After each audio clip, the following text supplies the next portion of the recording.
বলছে খাইয়া দেখো কিরকম, তো খাইতে দিয়েছি অনেক তিতা, মুখে নিতেই নাই, পরে হাতে নিয়ে আমার ছবি তুলছিল, ওই ছবিটাই মনে সবারে দেখাইতে আছে যে আপনি নেশা করেন। হ্যাঁ নেশা না, কি জানি যে আপনার গ্যাসের চুলায় ধরে ঠাস ঠাস করে, আমি সঠিক বলতেছি না, লোহা জাতীয় ওই জিনিসটা দিয়ে টান দিছে, বলছে হাতে একটা ছবি তুলি, ওই জিনিসটা দিয়ে যদি ও আমার যদি কোনো কিছু করতে চায় করুক, আমি সবার থেকে বিচার, আমি যদি আমার বিচার সবাই যদি করে করুক, আমি বিচার মাথা পাইতেই নেই, কিন্তু আমার বিচারটা নিজ বিচার জানি আমি পাই। এখনো আমার সাথে সংসার করবো না দেখি আমার সবকিছু ছিনিয়ে নিছে, ওর আত্মসাৎ শেষ হয়ে গেছে, এর জন্যও আমার সাথে এরকম করতেছে।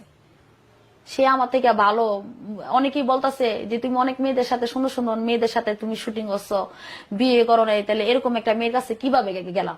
ঠিক আছে, এর আগে তো দুইটা বিয়ে করছে, ওই দুইটা সংসার টিকলো না কেন?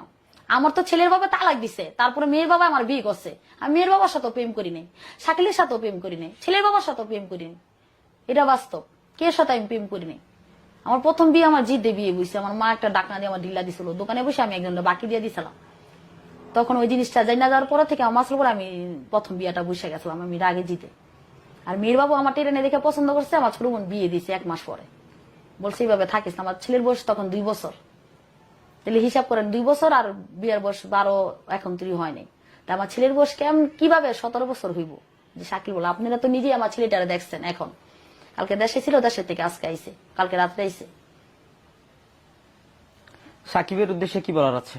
সাকিবের উদ্দেশ্যে একটি কথা বলা আছে, ভাইয়া তোমারে যদি আমি কিছু কইরা থাকি, তুমি আমার মতন মেয়ে পাইবে কিনা সেটা আমি জানি না, কিন্তু আমার নামে মিথ্যা কথা কেউ কাছে তুমি বললো না, সত্যটাই বলো।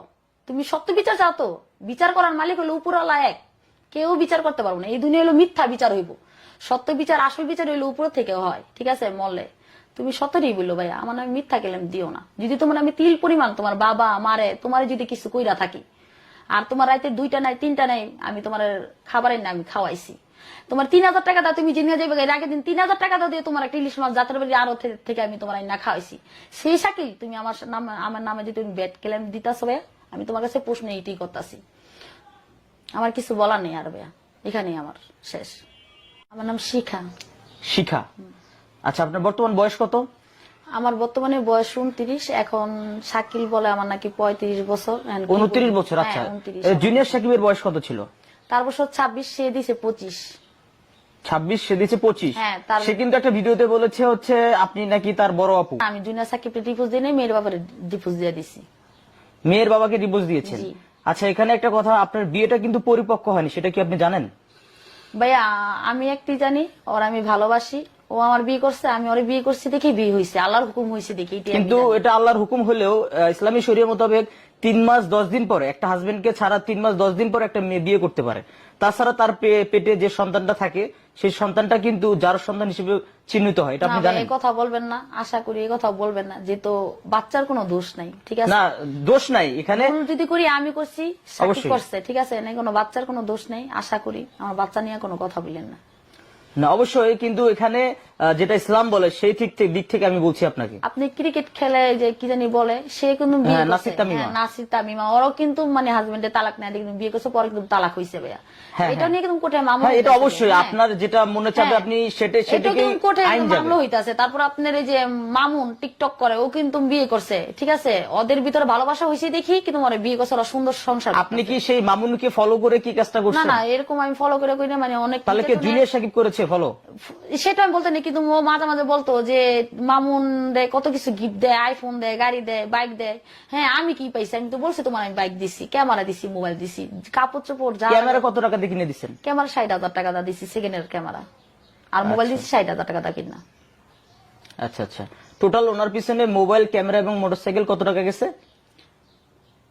কত 2 লাখ, এই তো 3.5 লাখ টাকার মতন। তারপরে ওর আমি ক্যাশ টাকা দিছি, তারপর ওদিন আমার টাকা নিয়েছে, ওর ফ্যামিলির আমি ক্যাশ টাকা দিছি, ওদের গ্রামের বাড়ি নাকি ঋণ আছে, ঋণ দিছে ওরা।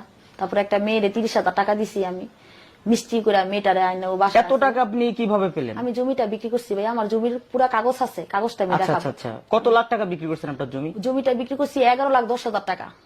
আচ্ছা, আপনি 5 লাখ টাকা কাবিন হইছে ওর সাথে আমার সাথে। আপনি যে শাওনকে তালাক দিয়ে তার পরবর্তীতে মানে জুনিয়র সাকিবকে বিয়ে করার পর তালাক দিলেন, আপনার ফ্যামিলি থেকে কি? আমার ফ্যামিলি একই কথা বলে যে তোমারে শান্তি দিব না তার কাছে তোমার থেকে লাভ নেই। আমার বাপ মা বলতেছে দুটারই ছেড়া দাও। এখন আমার বাবারা সকালে বলছি যে আব্বু আম্মু আমার সাথে এরকম মানে মানে খারাপ ভিড় করতেছে, আমার আইসা এই বাসায় মারবো, জুনিয়র সাকিবের সাথে মিল্লা মিডিয়ার কাছে বলবো আমি এই চোর সোস এটা সেটা, মানে জঘন্য বাসায় আমার বলতেছে।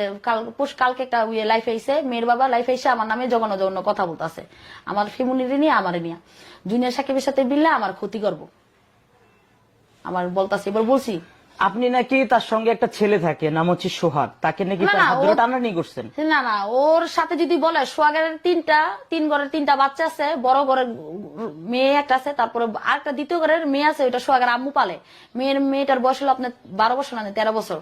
আর সোহাগের যে ছোট বোর মানে ছেলেটা নিয়ে চলে গেছে গা, সোহাগের এক রুমে মা থাকে বাবা থাকে। সোহাগের বাবা কিন্তু কিডনি ব্যবসা করে, রক্ত বেচার কথা বললা কিডনি ব্যবসা করে আপনার যাত্রাবাড়ি ডেমরা। এটা আমার বলছে জুনিয়র জুনিয়র সাকিবের কিডনি বিক্রি করতে চেয়েছিল 15 লক্ষ টাকা একটা কিডনি।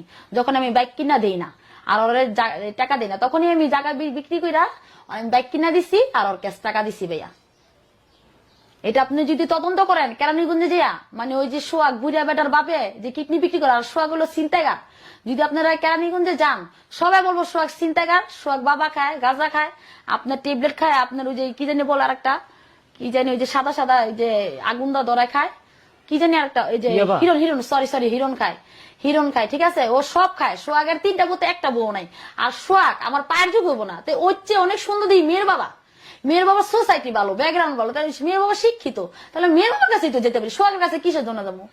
তো আপনি যদি শাওন এবং শাকিলকে দুজনের কম্পেয়ার করেন, আপনার কাছে বেস্ট কে? বেস্ট আমি দেবো শাকিল। মানে কোন প্রেক্ষিতে? কোন প্রেক্ষিতে দেবো আমি জানি না। সাকিব আমি কি কারণে এখন অন্ধর মতন ভালোবাসি সেটা আমি বুঝতে পারি না। শাকিল আমার যতই অপমান করুক, তার মার বয়সী, তার আমি খালা আন্টি, সেটা আমার তারপর আমার ঘৃণা লাগে না। আমার অনেক মাথা ফাটা ফাটাইছে, চোখ কানা করছে, মানে আপনার মেয়ের সঙ্গে অশোভন আচরণ করলো তারপরও ঘৃণা লাগে না? তারপরে আমি অনেক কান্না করছি। তারপরে ও গোসল করতে গেছে, গোসল করে মাথায় কায়দা নিয়ে বলছে জীবন আর হইব না, ঠিক আছে আমার ভুলে গেছে, তোমার মেয়ে আমার কাছে, আমার মেয়ের কথা বলছে, মেয়ে নাকি হাইদাই দেওয়ার কাছে আইসে। এ বলছে আমার ডর ভয় দেখাচ্ছে, যদি বলো তোমার আম্মু তোমার মেয়েরা ফেলাইবো। এই জন্য আমার মেয়েটা আমার কাছে বলে নেই। যখন আমি ঠোঁটের মধ্যে ওই লাল দাগটা দেখছি, ওদিনই আমার শিকার আইসে আমার মেয়ে, যখন আমি একটা থাপ্পড় দিছিলাম। আপনি কিভাবে বুঝতে পারলেন? এটা ঈদের 4 দিন আগে আমি মার্কেটে গেছিলাম, শাকিল ওদিন আমার মারছে। মাইরা আপনারা আরএফএল ফ্রি আছে বড় চেয়ার গুলো ভাঙা ফেলাইছি, যে আমার সিঁড়িকোটা তলে দেখতে পারবেন, মারছে। পরে আমি বাইরে আমার বোনের ছেলে নিয়ে আমি মার্কেটে গেছি, রাতটা 1টা বাজাইছে। 1টা বাজায় এসে দেখি মেয়ের এই জায়গাটা লাল হয়ে রয়েছে। তখন আমি প্রশ্ন করছি, দেখি এই জায়গায় শাকিল শুয়ে রয়েছে ঘুমের পাড় দিয়ে। শাকিল কি করলো, কথা না বলে গোসল করে আইসা কায়দা লইল ওই ঘরে থেকে, অর্ডারপের থেকে কায়দা নিয়ে টিকা কাটাছে। মেয়েও শিকার গেছে, মেয়ে আসলে এখানে বসে, শাকিল আসলে কি জায়গায় বসার, আমি নিচে বসাছিলাম। এবার অনেক আমি কান্নাকাটি করছি, শাকিলিও কান্নাকাটি করছে, বলছে চলো তুমি আর আমি একসাথে মারা যাই, নাইলে ওর বাবার কাছে দিয়া দাও। আর চিন্তা করছি মেয়ের জিনিসটা আমি গোপন রাখার জন্য, যখন আমার সাথে বেমানি করে ফালাইছে, এটা তো আর গোপন রাখা যায় না। আর ওদের গ্রামের মানুষ সবাই একটা পুরুষ কমই মারছে ওর চাচা, ওর বাপ মায় মারছে, আর মারছে বিশেষ। এই যে আপনাকে গলার নিচে ক্ষত করে দিচ্ছে, আপনাকে এত মানে অত্যাচার, এত মার, তারপরে আপনার মেয়ের সঙ্গে এসব আচরণ, তারপর হচ্ছে আপনার টাকা পয়সা চুরি করা, বিভিন্ন দিক থেকে আপনি এটা মানতে পারতেছেন, কিন্তু আপনার আগের হাজবেন্ডও কিন্তু আপনাকে কিন্তু এই দিক থেকে একটু ভালো ছিল সম্ভবত। না না, ও এরকম করে মারতো, ও মাথা ফাটা ফেলাইতো, রাস্তায় জামা কাপড় ছিঁড়া ফেলাইতো, ও শাকিলের মতন করতো। এখন আজকে সে কান্নাকাটি কেন করছে? ও এখন করতেছে যে এত চিজ বিচ নিয়ে আমার বউ আরেকজনের সাথে সংসার করবো, এটা ওই মাইনা নিতে পারতেছে না, এই কারণে ও এটা করতেছে। ও জিনিসপত্র চায়। এখন আজকে আমার ফুল দিছে, বলছে অর্ধেক জিনিসপত্র আমার দিয়া দাও, মিনিয়া দেশে চলে যাবো। টোটাল কত লাখ টাকার জিনিস আছে আপনার রুমে? এটি আমি বানাইছি। কত হবে আনুমানিক, কত লাখ টাকা হবে? এটি বানাইছি আমি 3 বছর হইব, আমার অনুভূতি নাই। আচ্ছা আচ্ছা, আনুমানিক 3-4 লাখ টাকার মালামাল হবে? না না 2 লাখ না, আপনার আলমারি বানাইছি 1,20,000। টোটাল আপনার হইব 12 টাকা হইব ভাই, এত কথা বলা যাবে, 12 টাকা হইব। তাই? হ্যাঁ, খাটের দামই আছে। এই সবের লোভনীয় কারণে কি সে কান্নাকাটি করতেছে? হ্যাঁ, আমার একটা খাটের দামই 2.5 লাখ টাকা। আচ্ছা, 2টা খাটের দাম 5 লাখ টাকা। সব আপনি জায়গা বিক্রি করে করছেন? না না না, এগুলো আমি যখন ব্যবসা করতাম 20,000-30,000 টাকা করে, মানে আমার মামার দোকানে আমি পেমেন্ট দিয়ে আসতাম। ও আচ্ছা আচ্ছা আচ্ছা, 20,000-30,000 টাকা করে। কি ব্যবসা করতেন আপনি? আমি আগে গেঞ্জির ব্যবসা করতাম ভাইয়া। গেঞ্জি? আমার ভাইয়া আছে, আমার কি ব্যবসা বলেন বুঝি? গেঞ্জি আপনার যে গেঞ্জি গুলা করছেন না, এই গেঞ্জির ব্যবসা করতাম। আমার ভাইয়া আছে, ভাইয়ার এখনো দোকান আছে, আমার ভাইয়া যে ব্যবসাটা করে এখনো দোকান আছে, এই প্রুফটা আমি দেখাইতে পারবো। মানে আপনি দোকানে, আপনার দোকান দোকানে ছিল? বসতাম না, ভাইয়ের সাথে আমি এটা লিপ্ত ছিলাম, আমিও ছিলাম, আমার ছোট বোনও আছে এটার ও সাথে আচ্ছা জড়িত। আচ্ছা, সবাই আপনার তিনজনে মিলে বিজনেস হ্যাঁ, আমরা করতেন? তিনজনে মিলে এটা বিজনেস করতাম। কিন্তু এখন আমার ভাইয়াদের সাথে আমার সাথে যোগাযোগ নাই। আজকে 8-9 মাস ধরে শাকিলের সাথে বিয়ে হয়েছে পরে থেকে। আচ্ছা, এটা পুরোটি নিয়ে আমাদের সাথে দ্বন্দ্ব হয়েছে আমার ভাইয়াদের সাথে আমার সাথে। আমার ভাই এক কথা বলে শাকিলে ছেড়ে দিতে, আমার ফ্যামিলিও বলে শাওনরা ছেড়ে দিতে বলে, শাকিলও ছেড়ে দিতে বলে, একা থাকতে বলে। আচ্ছা, এখন আপনার মানে চাহিদা কি, মানে কি চাচ্ছেন? এখন চাহিদা কি ভাই, আমার কপালে যেটা আছে ওইটাই। আপনি যেহেতু মামলা দিচ্ছেন, মামলার ইয়েতে যদি তাকে আমি গ্রেপ্তারি পরোয়ানা জারি হয়, সেক্ষেত্রে কি করবেন? শাকিল আমি ফোন দিছিলাম, শাকিল বলতাছে যে আমার সবার কাছে বলতে যে যে জিনিসটি সেটা মিথ্যা অডিয়েন্সের কাছে মাপ চাইতে। ভাই যদি এই কথা আমি যদি বলি, সত্যটা যদি আমি বলি, তখন দেখা যাবে কি আমি একটা বড় খারাপ, ঠিক আছে। আর ওর ভিতরে কি একবার কি প্রশ্ন জাগে না যে সত্য কোনটা মিথ্যা কোনটা? ও যে আমার নামে মিথ্যা নিউজ দিতেছে, তার বন্ধুর হাত ধরে আমি টান দিছি, আমি নেশা করি, আমি আবার তার আরেক রুমে রেখে আমি খারাপ লিপ্ত কাছে জড়িত, এগুলা তার মনে কি একবার করে? সে সবচেয়ে একটা গুনার কাজ করছে। সে নামাজের বিছনা থেকে উঠটা বলছে সব কথাই নাকি মিথ্যা। এর থেকে বড় আমি আর কোনো কিছু চাই না। যদি উনি মিথ্যা কথাটা বলে থাকে, আমি ওইটা ধরেন আমার মেয়ের নামে ওইটা মিথ্যা কথাই বলছি। একটা নামাজ নিয়ে যে ব্যক্তি মিথ্যা কথা বলছে এর উপর আমার কোনো কথা হয় না। আমি একটা মুসলমানের ঘরে মুসলিম মেয়ে, সেই মুসলমানের ঘরে যদি সন্তান হয়ে থাকতো, সেই নামাজের বিছনায় বসা সে এরকম ধরনের একটা ভিডিও কখনোই করতো না। সে আল্লাহরে ভয় পায় না, সে পাবলিক রে ভয় পাইছে। আমি এটি বলতে চাই, কিন্তু আমি আল্লাহরে ভয় পাইছি, আমি পাবলিক সিটিরে ভয় পাই না। আমি ছোট থেকেই সবসময় আমি আল্লাহকে ভয় পাইতাম, আমি পাবলিক সিটিকে ভয় পাই না কখনই না। এখন যেহেতু আপনার সব দিক থেকেই আপনি এখন মানে একটা বিপজ্জনক অবস্থান করতেছেন, এখন আপনার পরিকল্পনা কি? আপনার বিজনেস শেষ, আপনার হচ্ছে হাজবেন্ড শেষ, আপনার একজনের সঙ্গে যার সাথে সংসার হচ্ছে তার সাথে একটা ছাড়াছাড়ি অবস্থা, মামলা হয়ে গেছে, এখন আপনার পরিকল্পনা কি? এখন আমার পরিকল্পনা কিভাবে জীবন পার করবেন? যে বাসায় আমি থাকি, টুম্পাপা উনি বলছে উনাদের ড্রোন ক্যামেরা আনতেছে, আবার এমনি ক্যামেরা, ডিজিটাল ক্যামেরা আনতেছে আমেরিকার থেকে। উনারা আমার এনে একটা ইউটিউব চ্যানেল খুলবো, উনাদের চ্যানেল খোলা আছে বর্তমানে। তারপর মানে আমার কি কোনো মিউজিকের না না না না না আপনি নাটকে বা শর্ট ফিল্ম? হ্যাঁ, এরকম এরকম এরকম আমার নিয়ে ওনারা করবে চিন্তা ভাবনা করছে। তাই এখন আমার এরকম আমারও চিন্তা ভাবনা আছে, ভাইয়া বৈশা থাকলে তো আমি ঘর ভাড়া কোথা থেকে দেবো, খাবার খাম কোথা থেকে? বৈশা থাকলে রাজার বান্ডিলেও ফুরা যায়, ঠিক আছে। কিন্তু সবকিছু ওর পিছিয়ে শেষ করছি। এখন আমি টুম্পা পাতের সাথে মিললে আমি নিজে কিছু করব। আচ্ছা, এখন আপনি এই মুহূর্তে কি সুস্থ আছেন?